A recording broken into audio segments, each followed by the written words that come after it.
Welcome to another edition of Church After Hours. I'm your man Diallo Morgan with my brother Kurt Kareem. And before we get into tonight's episode, which is episode 3, we want to do a quick recap of episode 2. The verdict is out, man. I think we got one on our hands, fellas. The people was talking about it like crazy. They loved the episode. Kurt, man, what did you think about episode 2, man? I love the energy that people had. What was your take when you talked to people about it? First, I want to say peace to everybody that can hear my voice. Happy Easter or Resurrection Day or whatever we're referring to it now these days. Happy first moon after the spring equinox. Absolutely. I thought the Holy Hustle story on the last episode was fire. It's very real. So, let's just keep it all 100 with that. But I think it was hilarious. A lot of people really loved it. Absolutely, man. And I will go ahead and just get right into tonight's show, man. We got my brother in the building. Y'all seen him. Still images on the first 2 episodes. Those of you that's watching it on YouTube, that's none other than my brother, Johnny Jays. What's going on, family? How you feeling tonight? What's up? What's up, big bro? What's up, Kurt? What's going on, man? Peace, Kentucky. brother. Peace, What's going on? Columbus. Now, listen, man, you've seen the first 2 episodes. You kind of been hearing the rumblings and the buzz about the show, man. What was your take on the first couple episodes, man? I don't know if anybody will say I'm biased, but this is my brother and my best friend. So anything we touch is money. I think our conversation, the conversation y'all was giving up and the stories that take us back to the 90s and our childhood, man, all of that is great. Like, we got so much knowledge just within the group of us. There's so many of us that you're going to see coming on and off this podcast that just put us all together. And I think the young boys need to hear, some of the experiences and how the world was different and what we went through coming up. And y'all gave it up on the first 2 episodes. That's what's up. And I'm glad you mentioned the young brothers, because at the end of the day, that's what we're doing it for. It's to inspire people, talk about some of our own stories, and hopefully, young cats that's listening can get some of the messages and the gems that we'll drop throughout each episode. So let's get right into it, man. Now, we talking about the crew. You heard us talking about, with Barry last week, how the crew got started. We know how that started, the whole genesis. It was an interesting story last week that Kurt told that I totally forgot about, and we didn't even talk about this in pre-production. He just sprung it on us in the actual podcast. Yeah. I want the pop your balloon with it. Right. Right. So I just want to go straight to you, man. What happened with y'all incident? Because everybody was like, man, I didn't know Jay and Kurt got into it. What happened, man? So kind of explain to us the story of when y'all got into it. I believe it had to be middle school, right? Yeah, man. We was in the 6th grade. He spoke his piece. It wasn't nothing like that.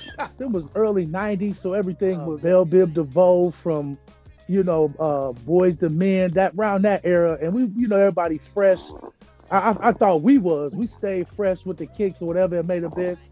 I'm not really sure what it was. I might have stepped on his shoe, or we wasn't tight. We wasn't tight just at that. We wasn't tight then. We knew each other, but it was in passing. And we went to school out here in Fairfield. It was like 4 different elementaries at the time. So he was coming from one, I was coming from one. We entered in the 6th grade. And you know how the dynamic was from, black and white at Fairfield. We knew each other, but just never even probably really held a conversation at that moment. So it was 2 young, fresh cats.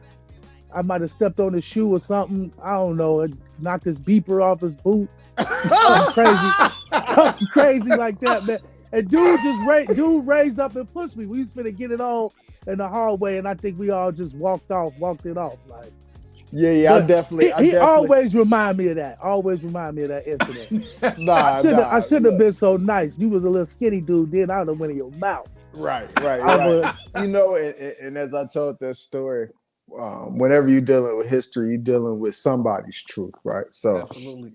It was like actually a cheap shot. Cause I remember, I called him once he was almost past me, it gave him like a little push, like a little off balance push, That's what's up, man. So everybody that wanted to know how they got into it, now you know. So let's get back to our origin story. And when you came into the youth choir, because I remember when I first started, you didn't come with me right away. And, when we first moved to Cincinnati, the first little while we was there, we was in Mount Moriah, and then we transitioned to Lincoln Heights. Mm-hmm. Tell your story of how you came into the choir and how kind of the crew got started from your perspective, and when you started, coming into choir rehearsal and then doing steering committee meetings and all those other type of things with Miss Juanita. And shout out to Miss Juanita, man. We love you to life. Yeah, most definitely. I was definitely gonna speak on her tonight, and a lot of the brothers that mentored us through all of those times, but. To get right, to give you the origins and the genesis on how I became a member of the youth choir. Like you said, we came from Chicago, and I think moms was looking for that smaller church atmosphere that we knew in Chicago as kids. And man, I can remember some of the churches here in Cincinnati. I won't say which ones. We visited several. It was one church, the choir, they put the microphone to the boom box. They didn't even have no instruments. What we was used to in church, you on the drums, my godfather, rest in peace, Walter Miller on the piano. Rest in peace, Unc. Rest in peace, Patrick played the organ. So my brother was in a dynamic band as a kid. So my mom was looking for that kind of atmosphere, and we jumped around, like you said, Mount Moriah, a few different churches, and then to go to Lincoln Heights. Something that this looked like assembly hall compared to what we was used to walking in that church. Right. And you up there on the drums. I think the community of Lincoln Heights Missionary Baptist Church took us in and hugged us ASAP, because I wasn't exactly right into the youth choir, but I was thinking about this today. They pushed you right in. When we joined, they pushed you right in. I was a young deacon. I'm like, man, a deacon always old men. They had the junior deacons. So I was a junior deacon before I even got into the youth choir. And then you go into rehearsal. You go into rehearsal and playing the drums for the adult choir. I think it was just one of those things. I jumped in the car with you and Roger one day, and vaguely that I can remember, they threw me in the tenor section. I can't sing, I could listen. I can listen to it and I hold a note, but you take them headphones off, it's a wrap. And I'm gonna come to you, Kurt, because I think what my brother just brought up, it goes back to show how forward thinking Reverend Pipus and the whole the staff at Lincoln Heights was, how they was tapped into the youth. I totally forgot about the young deacons, you know what I'm saying? Because my mentor, rest in peace, was Lauren and Jamie Brooks' grandfather, Reverend Deacon Mincy. And how they had Operation Nehemiah, how they used to walk around Lincoln Heights, helping brothers and sisters, giving out waters and different things, and just minister to people in the community. So it was a massive church. It was a mega church, but it still had that community, small church vibe, because it felt like everybody knew each other, man. So when you hear about some of these things that's going on, this is a question based off of what's going on in the world today as far as the church is concerned.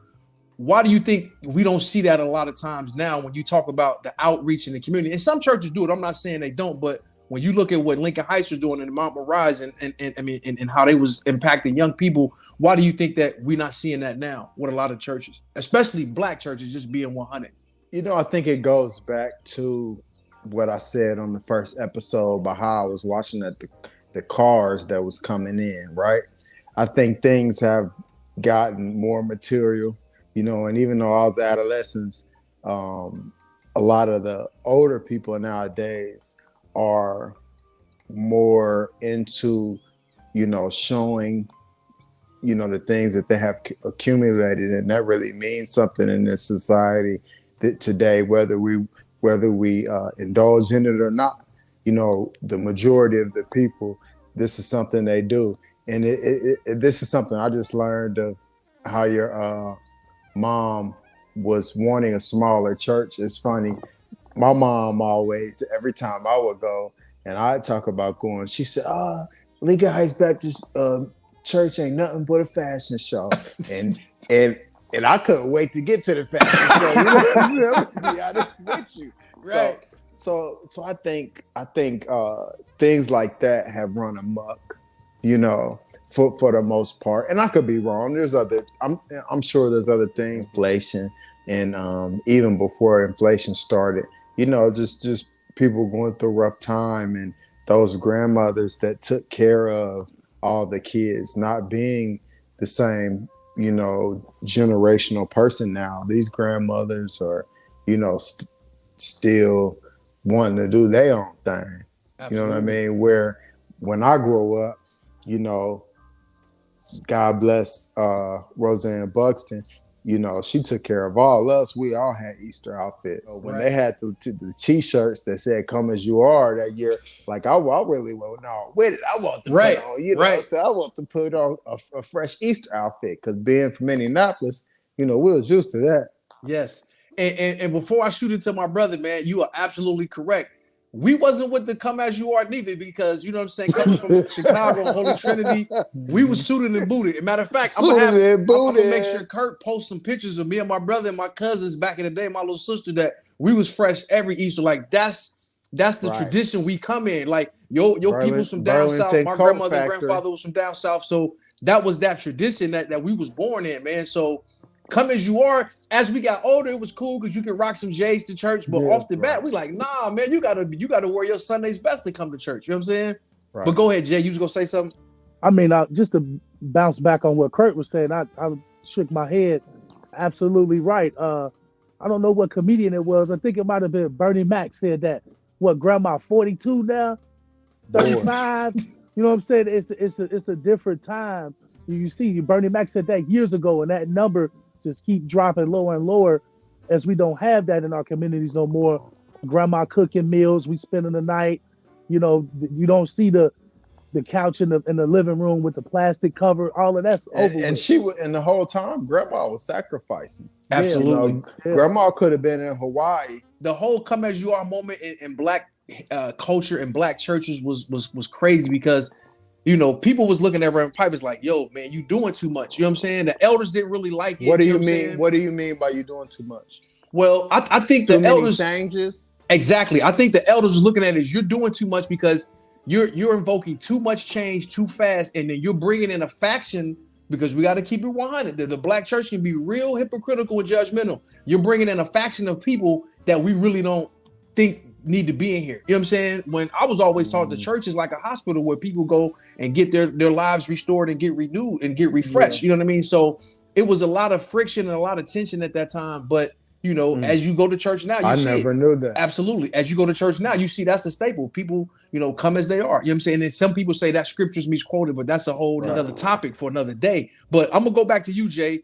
Looking at how we was raised in the youth choir and in the church, like you said, you was a young deacon, and all of the positive things that was taking place, man. What was it about Lincoln Heights at that time it just seemed like it was so magical? Like the amount of success that we had as young people, we had elders and adults that was pouring in us, man. Like what made that time so special in your eyes? What made that time special was the amount of youth that was in the church. I mean, and I always tell people this, they say, oh, what school did you go to? You know, that's the big thing here in Cincinnati. Everybody figures you out. First question is, what high school you went to? Yeah. I went to Fairfield. Well, how you know this dude or this person? I went to Lincoln Heights Baptist. So just saying that one word, automatically anybody in Cincinnati know that was Princeton, Winton Woods, Lockland, all your surrounding high schools as Black families came together in that building, whether it be Westchester. We have friends that went to Lakota. Back then it was Bond Hill, you know, recent her family was from Bond Hill. We have friends with the Purcell, Marion, Hughes, all of these schools from around the city, and that's really pushed us into the circle of the youth that was just throughout the whole city that we knew and came up all the way with for so many years. Another factor was staff that they had for the youth in the church. I can remember all of the males mentors that we had throughout that church as our times coming up. Mike Chapman, Fred Oduye, Troy Myrie. I could keep going on and Mike, what's his last name, D? Mike Young, Miss Renee husband. Mike Young and Miss Renee from the ladies, but I'm speaking from a male perspective, so I'm just calling out some of the guys that we saw that was doing what they did in the church to help us become better men, young men, and better Christians at the same time. So it was always, you know, that factor that always had me there and ready to go to church, you know, except for them days I was sleeping, didn't want to get up. But them was far and few. But when we got to high school, we was there Tuesdays, all day, on Sundays. That was what we did. That was it. And I'm glad you said that, man, because rest in peace to my godfather, Reverend Sherry, man, back home in Chicago, the pastor of Holy Trinity Missionary Baptist Church #2. he told us, man, he said, when y'all move to Ohio, y'all start looking for a church home, make sure y'all find a church that has a lot of youth. And because you don't want to go to a church that don't have youth, it's a dying vessel. You know what I'm saying? Ooh. And when we found Lincoln Heights, What? Make sure when you go to find a new church home, when you move to Ohio, make sure that church has youth in it. Because if you don't go to a church that have youth and babies, it's a dying vessel. And he was so right, man. Lincoln Heights was such a hotbed of young people and the different things that we was doing and the ways Miss Juanita kept us active. It was dope, man. It was a magical moment and a magical time in all of our lives. But we're going to take a pause for the cause because we're going to get into the segment that everybody loves, especially after episode 2. And this is the Holy Hustle. And this week's story will be told by none other than my brother Johnny Jace, who's joining us. So I'm going to yield the floor, man. Barry Bonds explained to us what the Holy Hustle was. So go ahead and tell us your Holy Hustle story. Man, I seen that episode and seeing Barry's Holy Hustle story. And the only thing I could think about was 2 of the guys on this panel had their own Holy Hustle. We could not look over that. I'm watching the second episode thinking of the Holy Hustle y'all had, the singing group Sentimental. Sentimental was going, they went on the road a couple times on that Holy Hustle. They was in Chicago and Holy Trinity, like we said, number 2. And they even took a trip down to Atlanta. They went all the way down to Atlanta for another on that Holy Hustle bag. I mean, hey man, I was there for the one in Chicago, didn't go to Atlanta, but these dudes was on the Holy Hustle for sure. Now, I know y'all was getting them. Y'all was getting them. Who love was the offers. members of Sentimental? Go ahead and break it down. It was me, Barry, Ant, Roger, and Patel. My man Patel. Patel Floyd out in Carolina now. What's up, Patel? Hey, but tell me, y'all was getting them love, offering them envelopes. Don't act like you wasn't. Yeah, when we went to Holy Trinity, they definitely gave us a nice little love offering. You know what I'm saying? And shout out to all of our people that we met at the youth retreat. And we're going to talk about our retreats too, because our retreats used to be lit. We met a church down in Tennessee that was from Atlanta called Hopewell Baptist Church. And Hopewell invited us down there to sing. And shout out to Miss Gentry and her son, Melvin, be checking out the podcast, man. Much love to you, Melvin, and your sister, Monica. Miss Gentry took us down there and we sang at Hopewell and they showed us so much love, man. And they did give us a nice little love offering, you dig? Holy Hustle.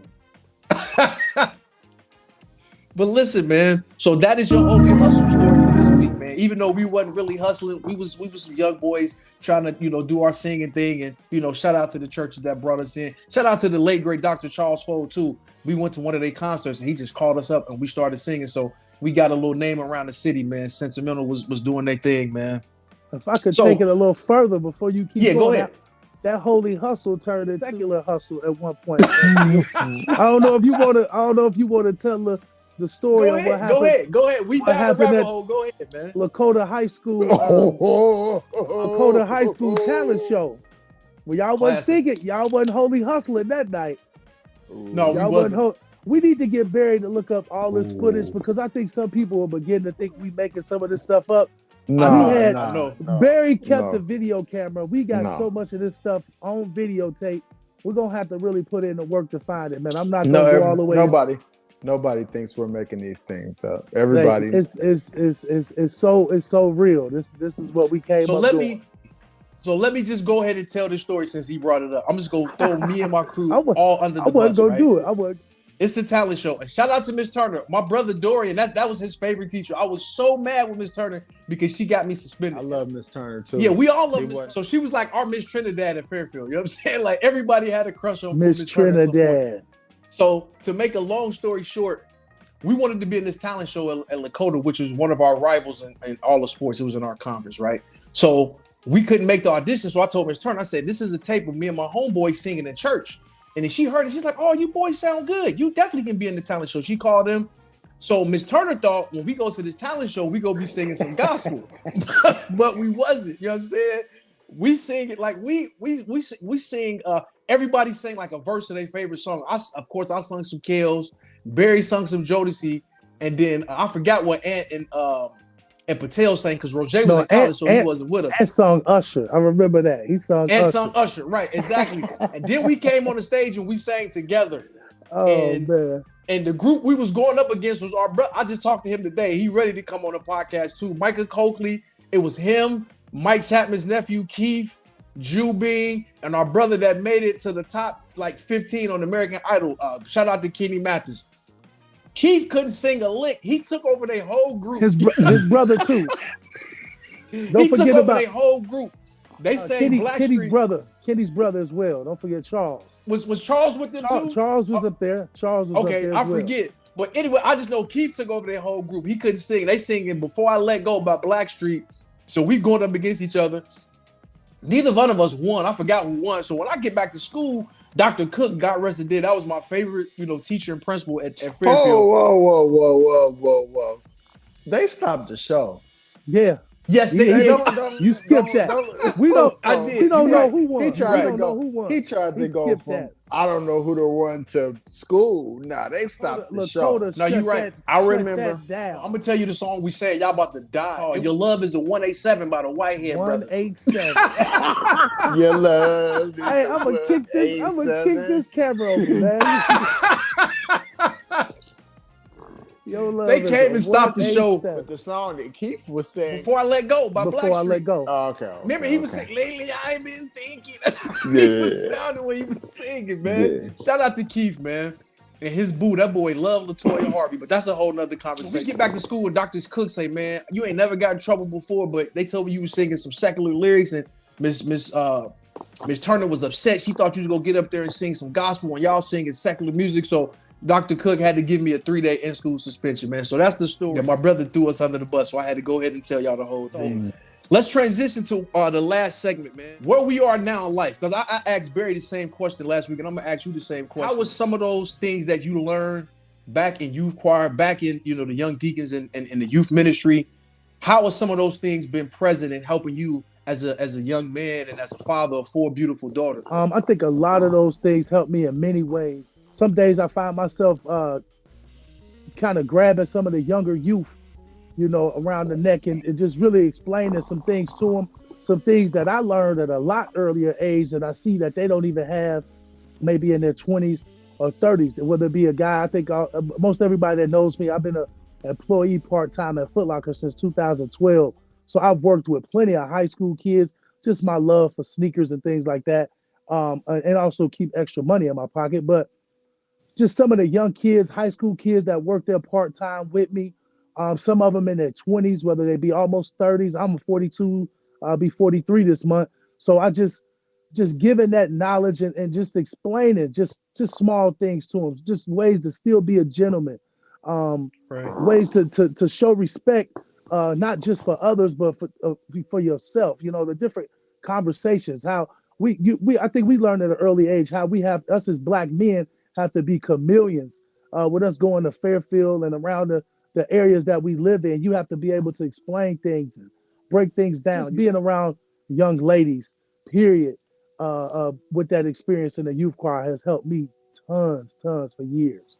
Same for you, Kurt, because you have a beautiful family as well, man. So what's some of those things that you took from that time and as imparted some of that knowledge and wisdom to your children? I once again want to shout out Pastor Pipers, knowing his story, him having the opportunity to be with a huge group that shaped the R&B landscape for decades upon decades, and being able to work so close to him, it just taught me in my life about being humble, right? And I just try to be more of a peaceful person every single day.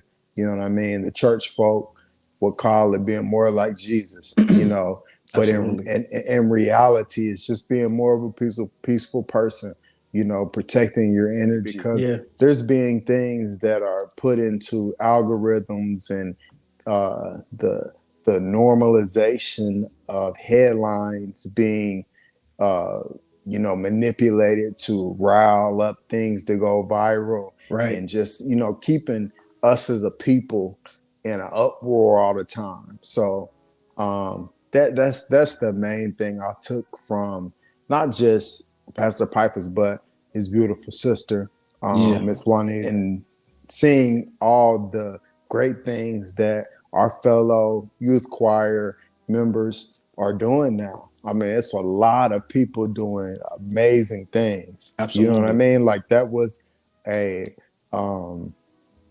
group of people with unlimited futures, and we're living in those futures.